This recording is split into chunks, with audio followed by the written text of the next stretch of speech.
কৃষ্ণ যদি আঙ্গুল ছড়া দৰিদ্ৰ হয় বিশ্ব ব্ৰহ্মাণ্ড বিপদত পৰিব বিশ্ব ব্ৰহ্মাণ্ড কল্যাণৰ কাৰণে তেওঁ কৃষ্ণক মিছা কথা ক'ব লগা হ'ল এৰকম তাৰপিছত পিছদিনাখন ৰাতিপুৱা আহি গুৰু গৃহত উপস্থিত হ'ল কিছুদিন পিছত শিক্ষা অন্ত হ'ল ঘৰা ঘৰি গুচি গ'ল সকলোৱে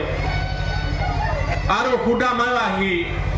গ্ৰাহস্থ জীৱন আৰম্ভ কৰিলে বসুন্ধৰা নামৰ এজনী ছোৱালীক বিবাহ কৰিলে সতী আছিল সতী নাৰী এতিয়া আমাৰ নাৰীসকলৰ প্ৰথম ধৰ্ম কি পতি সেৱা হ'ল পৰম সেৱা আৰু পতিৰ পিতৃ মাতৃ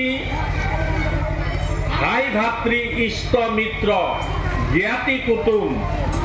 সমস্তৰ প্ৰতি সমভাৱাপন্ন যদিহে কোনো নাৰীয়ে মোৰ স্বামীয়ে আহৰণ কৰি আনিছে বা কষ্ট কৰি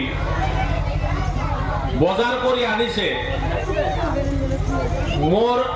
শাহু শহুৰ বা পিতৃ মাতৃ বৃদ্ধ কাম কৰিব নোৱাৰে সিহঁতক এই সুখাদ্য খাব দিব নোৱাৰিম এৰা ধৰা বা অৱশিষ্ট খাদ্যহে দিম তেতিয়াহ'লে সেই নাৰী কেতিয়াও উন্নত হ'ব নোৱাৰিব তেওঁ ভ্ৰষ্ট হ'ব তেওঁৰ পতিৰ আয়ুস কমি যাব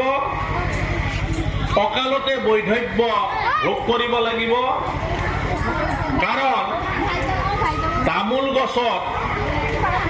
পাণজোপা উঠাই দিলে